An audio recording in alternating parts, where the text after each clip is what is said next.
حضرت جابر بن عبداللہ رضی اللہ تعالیٰ عنہما سے روایت ہے، انہوں نے فرمایا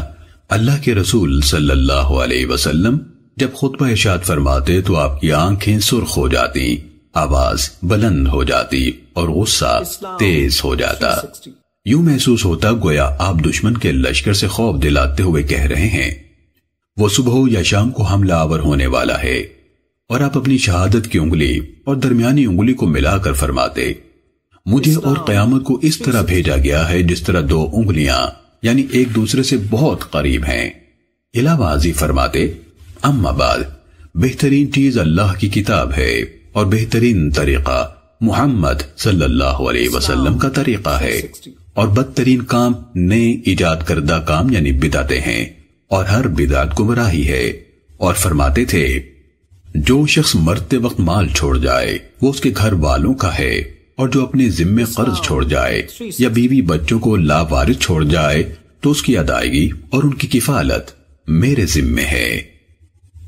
سننے ابن ماجہ حدیث نمبر 45۔ حضرت ابو دردہ رضی اللہ تعالیٰ عنہ سے روایت ہے، انہوں نے فرمایا رسول اللہ صلی اللہ علیہ وسلم ہمارے پاس تشریف لائے جبکہ ہم فقر کے بارے میں گفتگو کر رہے تھے اور اس سے خوف کا اظہار کر رہے تھے، تو آپ نے فرمایا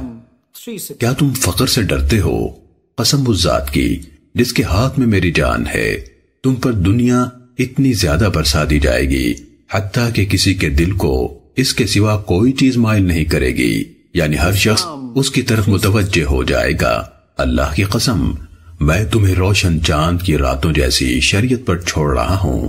جس کے رات اور دن برابر ہیں۔ حضرت ابو دردہ رضی اللہ تعالیٰ عنہ نے فرمایا اللہ کی قسم رسول اللہ صلی اللہ علیہ وسلم نے سچ فرمایا، واللہ آپ ہمیں ایسی روشن شریعت پر چھوڑ کر تشریف لے گئے ہیں جس کے رات اور دن برابر ہیں۔ سننے ابن ماجہ حدیث نمبر 5۔